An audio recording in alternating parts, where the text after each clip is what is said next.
വിനോദസഞ്ചാരികൾക്ക് നേരെ മോശമായി പെരുമാറിയ യുവാക്കളെ ചോദ്യം ചെയ്തതോടെ സംഘർഷം കാറിൽ സ്ഥലത്തുനിന്ന് തിരിച്ചുപോയ സ്ത്രീകളടങ്ങിയ യാത്രക്കാരെ പിന്തുടർന്ന് രണ്ടംഗ സംഘം ആയുധങ്ങൾ ഉപയോഗിച്ച് ആക്രമിച്ചു. വാഹനം തല്ലി തകർത്തു.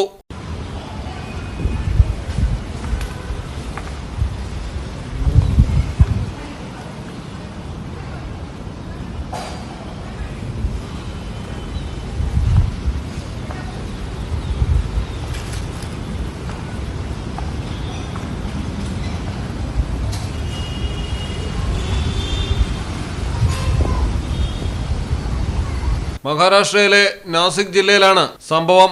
ഇഗത്പുരിയിലെ പ്രശസ്തമായ ഭവാലി വെള്ളച്ചാട്ടം കാണാനെത്തിയ കുടുംബത്തിനു നേരെയാണ് തദ്ദേശവാസികളായ യുവാക്കളുടെ ആക്രമണമുണ്ടായത്. ഏകദേശം 15 കിലോമീറ്ററാണ് യുവാക്കൾ വണ്ടിക്ക് പിന്നാലെ എത്തി ആക്രമണം നടത്തിയത്.